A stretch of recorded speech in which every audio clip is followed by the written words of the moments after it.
Good morning, St. Nicholas, and welcome to the first assembly of the second term. A very different assembly to what we are used to, and I can tell you all that both myself and the teachers are all missing you terribly. I would like to congratulate all of those students who have been working so diligently on our online platform, downloading the work that needs to be done, uploading their assignments, and engaging with their teachers on Google Classroom, on WhatsApp, and on Zoom. It is truly gratifying to see how adaptable and resilient St. Nicolaites really are. This will be a short assembly just to let you know that we are working tirelessly to make sure that the impact of COVID-19 is as small as possible for St. Nicolaites. And we hope to see you back at school as soon as possible.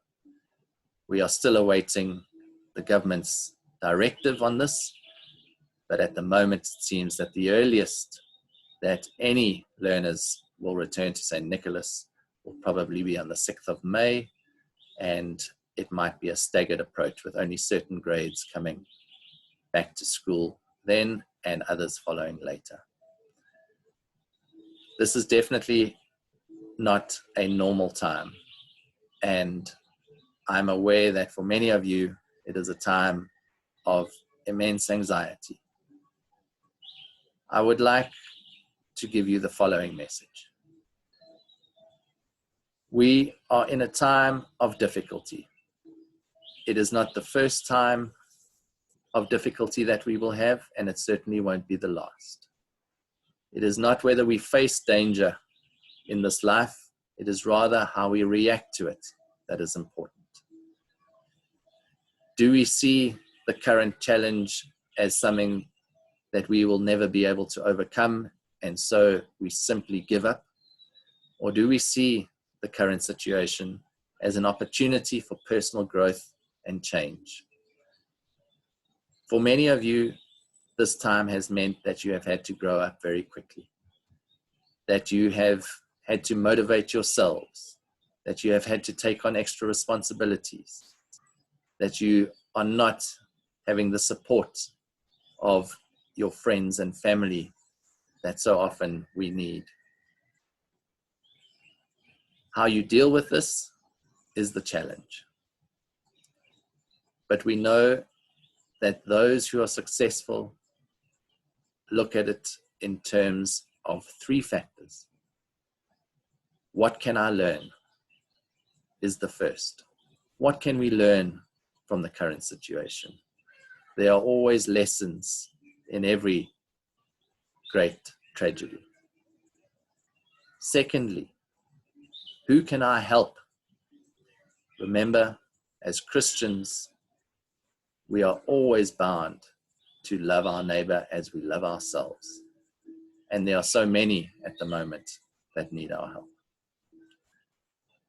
And thirdly, how can I improve myself?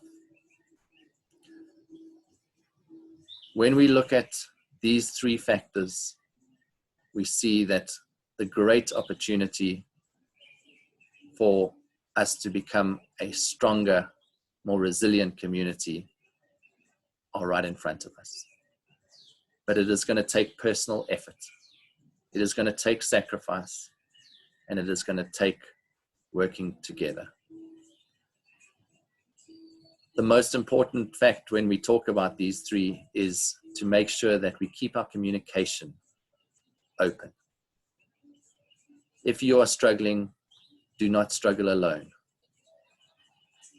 Please do not sit at the back of the classroom not asking questions, even in a virtual world.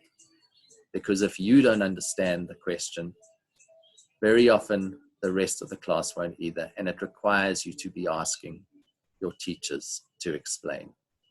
They are here for you. They want the best for you. So let's keep our communication open. We know that you miss your friends. Don't be afraid to give them a call to see how they are doing.